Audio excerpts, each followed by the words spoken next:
शिव पार्वती संवाद में स्वर्ग प्राप्ति के उपाय।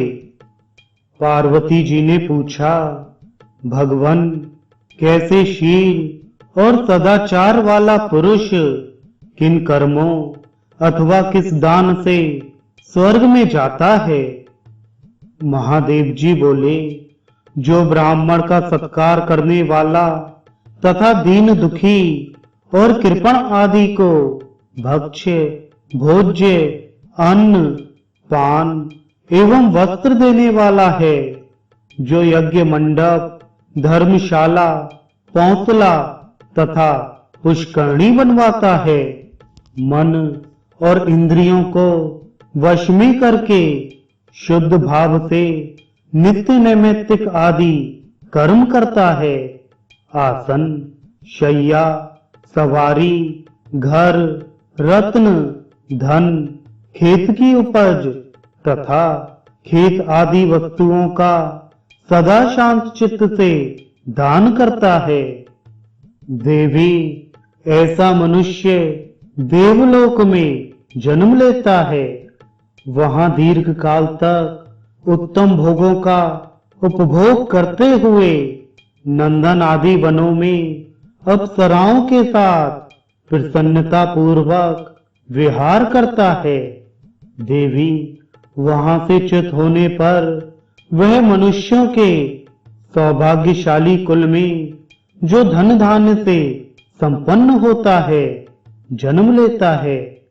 वह मानव समस्त मनोवांछित गुणों से युक्त, प्रसन्न, प्रचुर भोग सामग्रियों से संपन्न एवं धनवान होता है।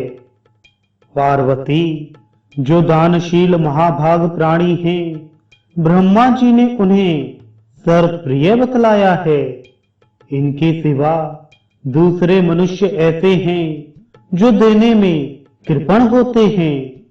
वे मूर्ख घर में रहते हुए भी किसी को अन्न नहीं देते। दीनों, अंधों, कृपणों, दुखियों, याचकों और अतिथियों को देखकर मुंह फेर लेते हैं। उनके याचना करते रहने पर भी अनसुनी करके पीछे लौट जाते हैं। कभी किसी को धन, वस्त्र, भोग, स्वर्ग, गौ और भांति भांति के खाद्य पदार्थ नहीं देते। जो लोभी, नास्तिक और दान रहित होते हैं, वे अज्ञानी मनुष्य नरक में पड़ते हैं। काल चक्र के परिवर्तन से उन्हें जब कभी मनुष्य योनि में आना पड़ता है, तब वे निर्धन कुल में जन्म पाते हैं। बुद्धि भी उनकी बहुत थोड़ी होती है। यहाँ वे भूख प्यास का कष्ट सहते हैं। सब लोग उन्हें समाज से बहिष्कृत किए रहते हैं।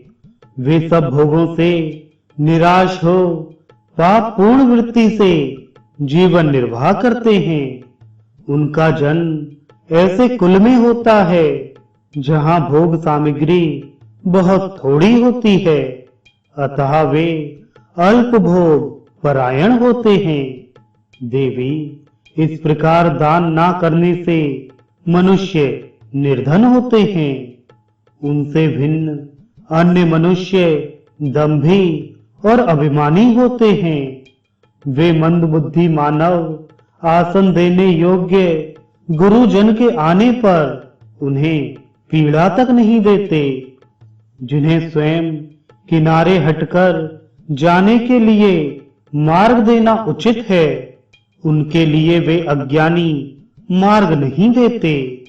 जो लोग अर्घ पाने योग्य हैं, उनका वे विधि पूर्वक पूजन नहीं करते। उन्हें पाद्य अथवा आचमनीय भी नहीं देते। अभीष्ट एवं श्रेष्ठ गुरुजन से भी प्रेम पूर्वक वार्तालाप नहीं करते। अभिमान के साथ ही बड़े हुए लोभ के वशीभूत होकर वे माननीय पुरुषों का भी अनादर और बड़े बूढ़ों का तिरस्कार करते हैं। देवी, ऐसे स्वभाव वाले सभी मनुष्य नरक में जाते हैं। यदि वे कभी उस नरक से छुटकारा पाते हैं तो बहुत वर्षों तक अन्यान्य योनियों में भटकने के बाद घृणित, अज्ञानी, चांडाल आदि के निंदित कुल में जन्म पाते हैं।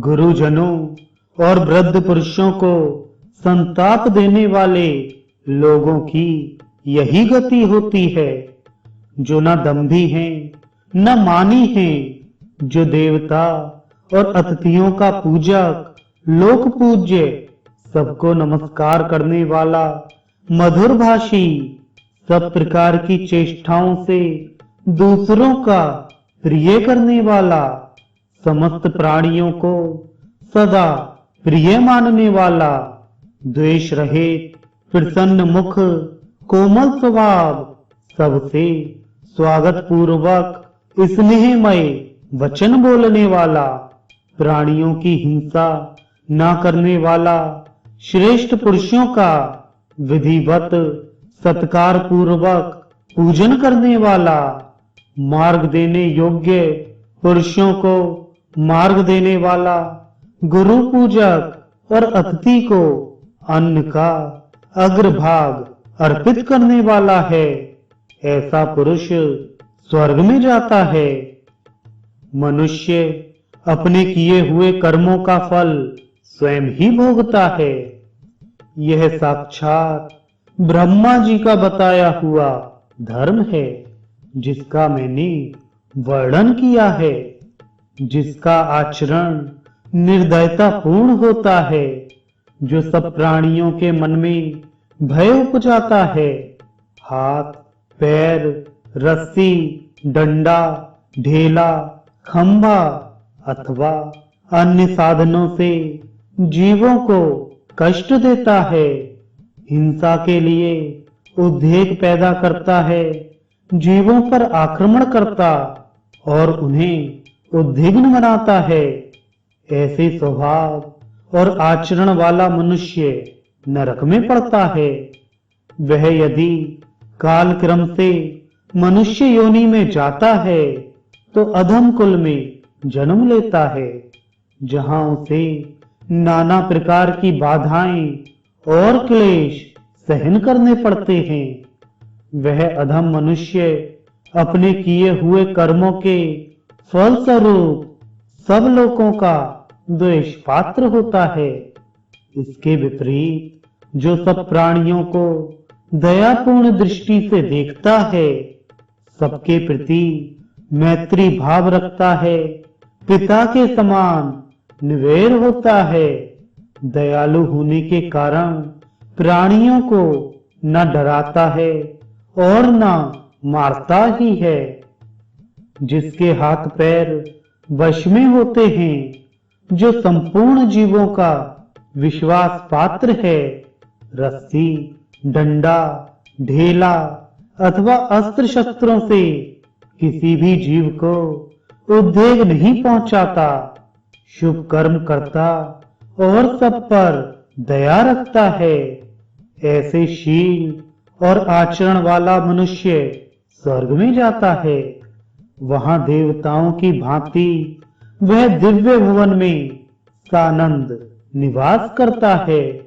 वह यदि पुण्य क्षय के पश्चात मर्त्य लोक में आता है तो मनुष्यों में क्लेश रहित एवं निर्भय होता है। वह सुख से जन्म लेता और अभ्युदयशील होता है, सुख का भागी तथा उद्वेग शून्य होता है।